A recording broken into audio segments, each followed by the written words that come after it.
Hi, hello, ನಮಸ್ತೆ. Welcome back to my YouTube channel. ಹೇಗಿದ್ದೀರಾ ಎಲ್ರು? ಹೇಗ್ ಕಾಣಿಸ್ತಾ ಇದ್ದೀನಿ ಇವತ್ತು ನಾನು? ಓಕೆ. ನಾನ್ ರೆಡಿ ಆಗ್ತಿರೋದು ಟೆಂಪಲ್ ಹೋಗ್ಬೇಕು ಅಂತ ಹೇಳ್ಬಿಟ್ಟು. ಸೊ ಸಾಯಿಬಾಬಾನ್ ಟೆಂಪಲ್ಗೆ ಹೋಗ್ತಾ ಇದ್ದೀನಿ. ಪ್ಲಸ್ ರಾಘವೇಂದ್ರ ಸ್ವಾಮಿ ಟೆಂಪಲ್ಗೆ. ಚಲೋ ಹೋಗೋಣ. ನಿಮ್ಗೂ ತೋರಿಸ್ತೀನಿ ನಮ್ಮೂರಲ್ಲಿ ಪೂಜೆ ಮಹಾಮಂಗಳಾರತಿ ಎಲ್ಲ ಹೇಗ್ ನಡೆಯುತ್ತೆ ಅಂತ. ಸೊ ನೀವು ದರ್ಶನ ತಗೊಳ್ಳಿ ನನ್ನ ಜೊತೆ. Okay, come let's go. ಟೆಂಪಲ್ಗೆ ಹೋಗಿ ವಿಡಿಯೋ ಮಾಡ್ತೀನಿ.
ನೋಡಿದ್ರಲ್ಲ ಫ್ರೆಂಡ್ಸ್, ಏನ್ ಚೆನ್ನಾಗ್ ಅಲಂಕಾರ ಮಾಡಿದಾರೆ ಗೊತ್ತಾ ಇವತ್ತು.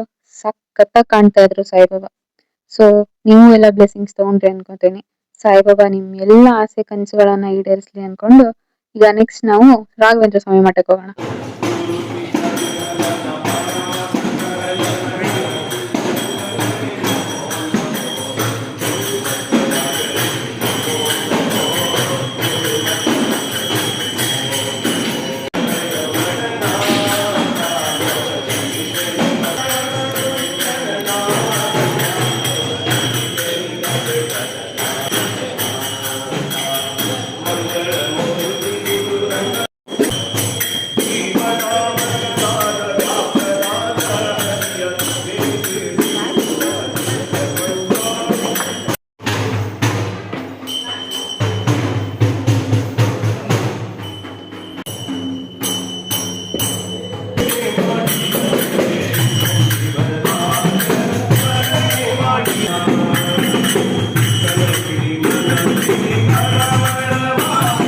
ಓಕೆ, ಹೀಗಿತ್ತು. ಹೋಪ್ ನೀವೆಲ್ಲ ತುಂಬಾ ಎಂಜಾಯ್ ಮಾಡಿದ್ರಿ ಅಂತ ಅನ್ಕೊಂತೀನಿ. ಸೊ ನಾನ್ ಮತ್ತೆ ಫುಲ್ ಇಂಪ್ರೆಸ್ ಆದೆ ಇವತ್ತು. ಸಾಯಿಬಾಬಾ ಅವ್ರಿಗೆ ಅಲಂಕಾರ ಮಾಡಿದ್ ನೋಡಿ ಸಖತ್ತಾಗಿ ಕಾಣ್ತಾ ಇದ್ರು. ಸೊ ದರ್ಶನ ಚೆನ್ನಾಗಾಯ್ತು, ಪ್ರಸಾದ ತಗೊಂಡೆ. ಸೊ ಅಲ್ಲಿಂದ ನೆಕ್ಸ್ಟ್ ನಾನು ರಾಘವೇಂದ್ರ ಸ್ವಾಮಿ ದೇವಸ್ಥಾನಕ್ಕೆ ಹೋದೆ. ಸೊ ಅಲ್ಲೂ ನಾನು ಹೋಗಿದ್ ಟೈಮಲ್ಲಿ ಮಹಾಮಂಗಳಾರತಿ ನಡೀತಾ ಇತ್ತು. ಇವನ್ ಸಾಯಿಬಾಬಾನ್ ದೇವಸ್ಥಾನದಲ್ಲೂ ಕೂಡ ಮಹಾಮಂಗಳಾರತಿ ನಡೀತಾ ಇತ್ತು. ಸೊ ಸಖತ್ ಖುಷಿ ಆಯ್ತು ಕರೆಕ್ಟ್ ಟೈಮಿಗೆ ಹೋದೆ ಅನ್ಕೊಂಡ್ಬಿಟ್ಟು. ಸೊ ರಾಘವೇಂದ್ರ ಸ್ವಾಮಿ ಮಠದಲ್ಲೂ ಮಹಾಮಂಗಳಾರತಿ ಎಲ್ಲ ಮುಗಿಸ್ಕೊಂಡು ಪಲ್ಲಕ್ಕಿನ ಪೂಜೆ ಮಾಡ್ತಾ ಇದ್ರು. ಸೊ ಅದನ್ನು ಎಲ್ಲ ಮುಗಿಸ್ಕೊಂಡು ಜಸ್ಟ್ ಮನೆಗ್ ಬಂದೆ. ಸೊ ನೀವು ಕೂಡ ದರ್ಶನ ತಗೊಂಡ್ರಿ ಅಂತ ಅನ್ಕೊಂತೀನಿ. ಸೊ ಓಕೆ, ನೆಕ್ಸ್ಟ್ ಯಾವ ತರ ವಿಡಿಯೋಸ್ ಬೇಕು ನನಗೆ ಕಮೆಂಟ್ ಮಾಡಿ ತಿಳಿಸಿ. ಸೊ ನಾನು ಅದೇ ಪ್ರಕಾರ ವಿಡಿಯೋ ಮಾಡ್ತೀನಿ. So okay, like, share, comment and don't forget to subscribe. ಇವತ್ತಿಗಿಷ್ಟೇ.